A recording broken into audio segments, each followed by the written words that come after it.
इच्छा हो रही है लेकिन क्या करें, खड़ा ही नहीं होता। तो घबराइए मत, दोबारा खड़ा करने के नाम पर मैं आपको इस वीडियो में कोई नीम हकीम की दवाइयां नहीं बेचने वाली और ना ही कोई ऐसे भारी भरकम शब्दों का उपयोग करने वाली जो आपके सर के ऊपर से चली जाए।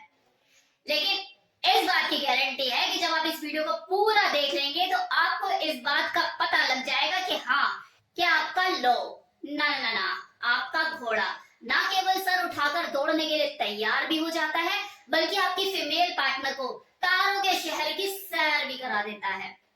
तो सबसे पहले तो आपको यही चीज समझने की जरूरत है कि दोबारा खड़े होने की बात तभी होगी जब इजैकुलेशन होगा और इजैकुलेशन प्राइवेट पार्ट से होता है, प्राइवेट पार्ट बॉडी में होता है और जो बॉडी है वो माइंड से कंट्रोल होती है।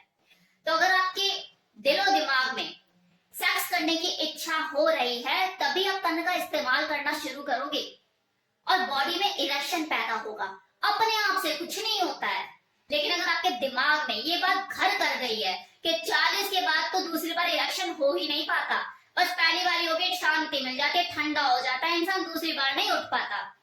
तो ऐसे में अगर आपका दिल मांगे मोर लेकिन आपका दिमाग तो यही बोलेगा बेटा तुझसे ना हो पाएगा, अगर आपका दूसरी बार नहीं हो पाएगा तो पहली बार कैसे हो गया। अगर आपको कोई इरेक्शन से रिलेटेड प्रॉब्लम है तो पहली बार भी इरेक्ट नहीं होना चाहिए था। फर्स्ट टाइम में बढ़िया इरेक्शन हुआ, परफॉर्मेंस भी बढ़िया रही, आप फुल्ली सेटिस्फाइड हो, तो इससे तो ये साफ जाहिर हो जाता है कि आपको कोई मेडिकल इश्यू नहीं है, ये इरेक्शन प्रॉब्लम आपको है ही नहीं। तो सबसे पहले ये जो नीम हकीम की दवाइयां अपने घर में आपने सजा रखी है ना, इन्हें एक तरफ फेंको, कूड़े में फेंको, साइड करो। आप थोड़ा सा दिमाग पर जोर दीजिए कि मान लो आपकी जो वाइफ के साथ आपने पहला राउंड खेला और बहुत ही लाजवाब रहा, आपका प्रदर्शन भी अच्छा था और आप दोनों ही फुल्ली सेटिस्फाइड हो, लेकिन जब दूसरी बार खेलने की बात आई तो खड़ा नहीं हो रहा। लेकिन सेम टाइम में आपकी वाइफ के अलावा कोई और फीमेल आपके सामने आके खड़ी हो जाए तब भी आपका मन नहीं करेगा, करेगा। अब ऐसा क्यों? क्योंकि आपके मन को ये भली भांति पता है कि जो पहले राउंड में चीजें हुई है वही होगा, वही ऊपर नीचे होगा, कुछ विशेष नहीं होगा और उसी तरह का सुख होगा जो एज यूजुअल हर बार मिलता है। बिल्कुल वैसी ही चीज है जब आप 10 रसगुल्ले खा के बोर हो चुके होते हैं और आपको पता है कि यार 11वें रसगुल्ले का टेस्ट भी यही होगा, लेकिन सेम टाइम में आपके पास अगर नमकीन आ जाए, आपको नमकीन ऑफर कर दी जाए तो आप ओवर ईटिंग करने के लिए भी तैयार हो जाते हैं। मन में दोबारा नया टेस्ट पाने की इच्छा हो जाती है, ललक हो जाती है, क्या थोड़ा टेस्ट बदल के देखूं, अच्छा लगेगा।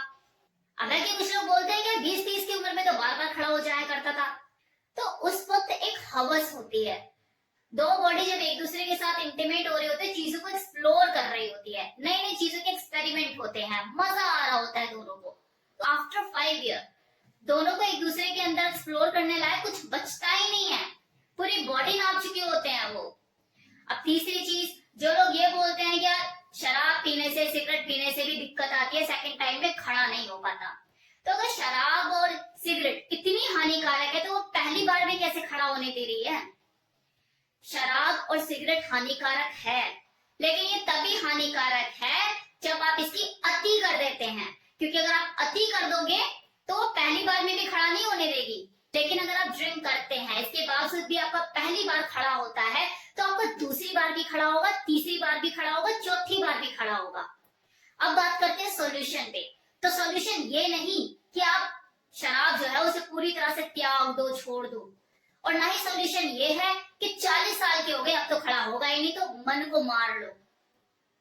सॉल्यूशन जो है वो स्टिमुलेशन में है कि आप ऐसा क्या करें कि आपकी जो बॉडी है वो स्टिमुलेट हो, उसमें उत्तेजना पैदा हो। तो इसके लिए आपको सबसे पहले अपने माइंड पर काम करने की जरूरत है। राउंड आपका हो गया, उसके बाद आपका एक माइंड, एक साइकोलॉजी ऑलरेडी बनी हुई है कि अब दूसरी बार तो होगा ही नहीं।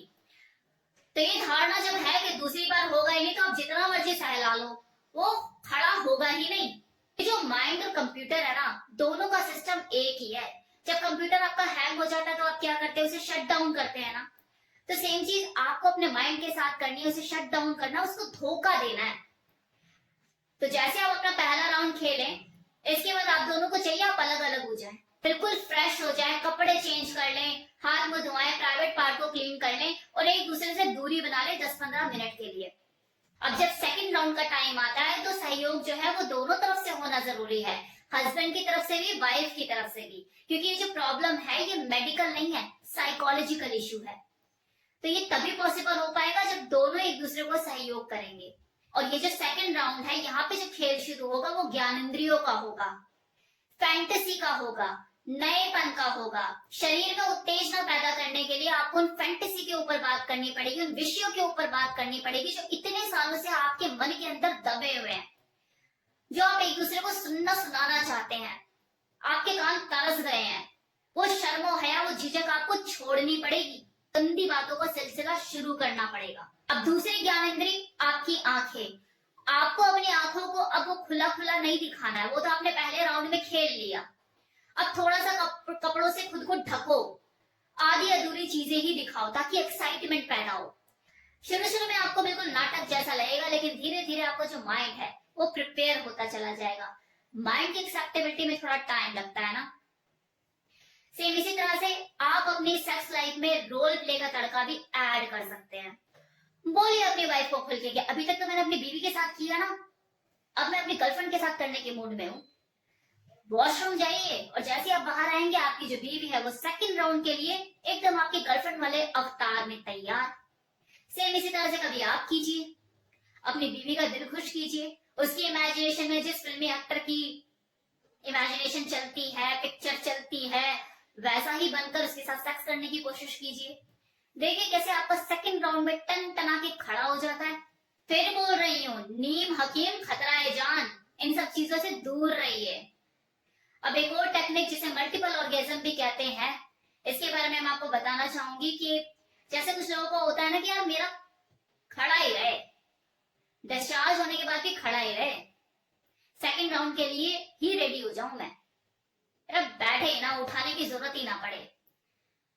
तो ये एक अवस्था होती है जहां तक पहुंचा जा सकता है और इसे ही मल्टीपल ऑर्गेज्म भी कहते हैं। ऐसा नहीं है कि फीमेल जो होती है उन्हीं को मल्टीपल ऑर्गेज्म होता है, ये मेल को भी होता है, लेकिन इसके लिए प्रैक्टिस की जरूरत होती है। कि जैसे मान लो कि आप इन आउट कर रहे हो, आप फर्स्ट राउंड खेल रहे हो अपनी वाइफ के साथ और स्पीड में इन आउट कर रहे हो, फिर एक ऐसी स्टेज आती है कि बॉडी बोलती है कि बस थोड़ा सा ब्रेक दे, 20-25 सेकंड का ब्रेक दे, लेकिन आप उसको ब्रेक नहीं देते। डिस्चार्ज हो गया है उसके बावजूद भी आप इन आउट करे जा रहे हो, तो जो 20-25 सेकंड का जो टाइम होता है ना जिसमें आपको ब्रेक देना होता है वो नहीं देते आप, और उसको पार कर जाते हो, उस टाइम को ओवर कर जाते हो, तो वो आपका खड़ा ही रहेगा और सेकंड टाइम के लिए आप रेडी हो जाओगे। ये बोला जाता है ना कि एक फीमेल जो है वो मल्टीपल ऑर्गेज्म ले सकती है, उसके पीछे यही रीजन होता है कि जब कोई उसका मेल पार्टनर उसके साथ इन आउट का गेम खेल रहा होता है, वो फर्स्ट टाइम डिस्चार्ज भी हो गई है, लेकिन वो क्योंकि जो उसका मेल पार्टनर है वो डिस्चार्ज नहीं होता, तो वो continue in out in out in out in out लगा ही रहता है। तो जब 20-25 सेकंड का जो ब्रेक उस औरत को चाहिए होता है ना, जो उसकी बॉडी मांगती है, वो उसे मिल नहीं पाता और पता लग रहा है कि वो सेकंड टाइम के लिए भी ऑटोमेटिकली रेडी हो जाती है, फिर उसका दूसरी बार भी डिस्चार्ज हो जाता है, तीसरी बार भी हो जाता है, चौथी बार भी हो जाता है, और मल्टीपल ऑर्गेज्म एक ही टाइम में फील कर लेती है। तो यही तरीका होता है जिस तरह से एक फीमेल मल्टीपल ऑर्गेज्म फील कर पाती है, क्योंकि उसे ब्रेक नहीं मिलता। सेम चीज आप भी कर सकते हैं, इन आउट करते रहिए और वो जो ब्रेक है 20-25 सेकंड का वो मत लीजिए, और सेकंड टाइम भी आपका खड़ा ही रहेगा। लास्ट में इस वीडियो की इतना ही कहूंगी कि अपनी बॉडी को पहचानिए, उसके रिक्वायरमेंट को पहचानिए, कि आपकी जो प्रॉब्लम है उसको पहचानिए, वो मेडिकल है या साइकोलॉजिकल है।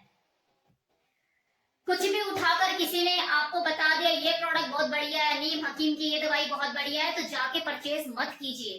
क्या पता आप जो प्रोडक्ट का डब्बा अपने लिए लेकर आ रहे हैं आपको वो मर्जी ना हो, आप मेडिकल इश्यू समझ रहे हो, उस बीमारी की दवाई खा रहे हो जो बीमारी आपको है ही नहीं। प्रॉब्लम आपको साइकोलॉजिकल लेवल पर है और सॉल्यूशन आप मेडिसिन में ढूंढ रहे हो, तो गलत कर रहे हो या नहीं कर रहे हो। तो इन चीजों पर आपको थोड़ा सा ध्यान देने की जरूरत है। एनीवे कैसा लगा ये वीडियो आपको बताना जरूर।